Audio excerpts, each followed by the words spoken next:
अस्सलाम वालेकुम दोस्तों, मैं हूं आपका होस्ट मोहम्मद रामेश और आप देख रहे हैं हमारा यूट्यूब चैनल। जो दोस्त हमारे चैनल पर नए आए हैं उनसे गुजारिश है कि हमारे चैनल को सब्सक्राइब करें। वीडियो अच्छी लगे तो लाइक करें। गंदम नया रेट गंदम 2025 क्या 3000 रुपये फी मन पहुंच जाएगी। तो सुनिए लाइफ बोली और दुआ में याद रखें।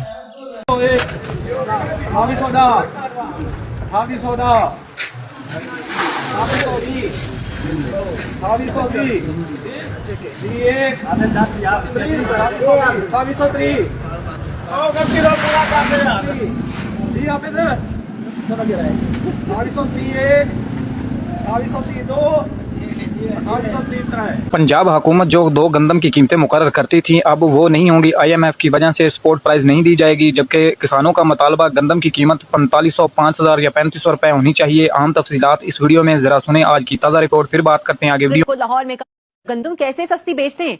गंदम जला देंगे लेकिन माफिया को नहीं देंगे। किसान बोर्ड पाकिस्तान का 25 अप्रैल को लाहौर में कफन पोश जुलूस निकालने का ऐलान। गंदम की कीमत 5000 रुपए फी मन। पंजाब हुकूमत ने सूबे में सरकारी गंदम की 2 कीमतों का निजाम खत्म कर दिया। पंजाब में गंदम की इमदादी कीमत मुकर्रर नहीं की जाएगी। IMF मुआहिदे के तहत पंजाब में गंदम सेक्टर को डीरेगुलेट कर दिया गया है। रिजवान आसिफ हमारे साथ मौजूद हैं, तफसीलात उनसे जान लेते हैं। जी रिजवान। जी, महकमा खुराक पंजाब की जानिब से एक बयान जारी किया गया जिसमें वाज़ेह किया गया है कि महकमा खुराक पंजाब जो है वो IMF मुआहिदे के मुताबिक जो है किसी किस्म की गंदम की इमदादी कीमत का तयन नहीं कर रहा, जबकि पिछले दिनों जो महकमा खुराक पंजाब ने 2900 रुपये कीमत का नोटिफिकेशन जारी किया है वो इमदादी कीमत का नोटिफिकेशन नहीं है, बल्कि वो उस गंदम की कीमत का नोटिफिकेशन है जो कि फ्लॉर मिल्स को पंजाब में फराहम की जा रही है। महकमा खुराक पंजाब के जराये के मुताबिक IMF मुआहिदे के तहत पंजाब में गंदम सेक्टर को मुकम्मल तौर पर डीरेगुलेट कर दिया गया है। महकमा खुराक पंजाब जो है वो ना तो किसानों से गंदम खरीदारी करेगा, ना ही इमदादी कीमत का तयन किया जाएगा।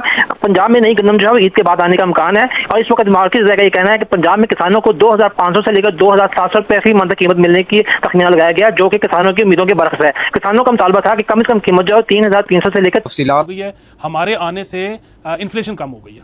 तो ये एक दूसरा मसला हुआ। अच्छा, तीसरी चीज़ ये कि जब IMF ने ये कहा कि आप ये करना बंद कर दें, तो बजाय ये कि हुकूमत जो है उनके साथ जाकर निगोशिएट करती इस चीज़ को कि अच्छा चले करना भी है तो हम एब्रप्टली नहीं ख़त्म कर सकते, हम आहिस्ता आहिस्ता फेज आउट करेंगे। हुकूमत ने ऐसा नहीं किया। यहाँ तक कि हुकूमती हलकों में इस तरह की बातें शुरू हो गई कि ये बिल्कुल ठीक है, अगर पूरी दुनिया में सस्ती है गंदम तो हमें क्या मजबूरी है, हम अपने किसान से खरीदें, हम वहाँ से मंगवा लेंगे। और किसान is just like another businessman, और हुकूमत का ये काम ही नहीं है कि किसी बिजनेस को वो कोई अम्ब्रेला प्रोवाइड करे, रेगुलेट करे। अच्छा, बात टेक्निकली ठीक है, ज़बरदस्त। मेरा इसमें ना एक दो सवाल तो ये थे कि हमने ये अज्यूम कैसे कर लिया, सिर्फ पिछले 2 साल के डाटा पे हमने ये अज्यूम कर लिया कि बाहर हमेशा गंदम सस्ती होती है और पाकिस्तान में हमेशा महंगी होती है और हम किसान की मदद करने के लिए हमेशा महंगी गंदम परचेज करते हैं। ये अजम्पशन हमारी सिर्फ 2 साल के डाटा पे है। तो आपके ख्याल में कभी ऐसा नहीं हुआ होगा कि पाकिस्तान में गंदम आपको सस्ती मिल गई होगी और इंपोर्ट करनी पड़ती तो आपको बहुत महंगी पड़ती? यकीनन सर, यकीनन। अच्छा, दूसरी चीज़ ये है कि बिल्कुल ठीक है, अगर आपने इसको रेगुलेट नहीं करना, आप इससे बरियो जमा होना चाहते हैं, हो जाएं, लेकिन फिर किसान के ऊपर ये क्या पाबंदी है कि आपको बेस प्राइस हुकूमत तो नहीं दे रही, लेकिन किसान भी अपनी चीज एक्सपोर्ट नहीं कर सकता आपकी परमिशन के बगैर। अगेन खतरा वही है ना, जब आप बेस प्राइस देते भी थे तो खतरा ये था कि आपका स्टेपल है वीट, तो कहीं यहां पर खुदा ना खास्ता फेमिन ना आ जाए। अच्छा, अब जब आप ये करने जा रहे हो तो अब भी ये है कि जी हम जहां मर्जी से ले लें, जहां से हमें सस्ती मिले, किसान हमारे बगैर एक्सपोर्ट नहीं कर सकता, ये एक मसला था। अच्छा, दूसरी चीज ये कि अब इसको भी आप छोड़ दें। अभी एक नया ऐड आया है पंजाब गवर्नमेंट का, बल्कि 2 नए ऐड आए हैं। एक तो ये कि जो पंजाब गवर्नमेंट है उसने बेस प्राइस तो खत्म कर दी है, फाइन, लेकिन सीलिंग प्राइस लगा दी है। उन्होंने कहा है कि जी 2675 रुपए से ऊपर किसान ना बेच सकता है, ना कोई खरीद सकता है गंदम। अगर ऐसा होगा तो हुकूमत FIR काट देगी। वही सेम चीज है ना, आपने बेस प्राइस अगर खत्म किया तो सीलिंग प्राइस लगाने वाले आप कौन होते हो? पहला सवाल।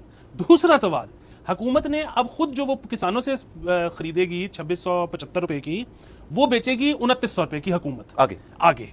सो हुकूमत किसान के उसके ऊपर 300 रुपया मुनाफा भी कमा रही है। मुझे ये बताएं कि IMF जो है वो उसने जब कहा था डीरेगुलेट, तो उसका मतलब ये था कि बेस प्राइस नहीं करनी और सीलिंग प्राइस करनी है? ये सवाल ही नहीं पैदा हो सकता। अच्छा, दूसरी चीज जो ये भी है ना कि जी अब IMF ने जो बेस प्राइस का कह दिया था, सीलिंग का नहीं कहा था, हमने जो है ना ये फनकारी कर दी। देखिए, एक तो सबसे पहली बात ये कि जिस तरह हम कह रहे हैं कि आपने जाके निगोशिएट क्यों नहीं किया। इस सरकार ने 2-3 दफा मीटिंग्स करके, बार बार प्लानिंग करके, अपने पेपर वर्क तैयार करके उनको कन्विंस कर ही लिया ना कि रियल एस्टेट पे टैक्स कम कर दें। यानी कि अगर सरकार डिटरमिन्ड हो, कोई चीज करना चाहती हो, तो वो IMF से मनवा लेती है। इस चीज के ऊपर उन्होंने बहस भी नहीं की, और चले ठीक है, उनकी बात आपने ये वाली मान ली, आप उसके बाद मजीद इस्तेहसाल कर रहे हैं किसान का।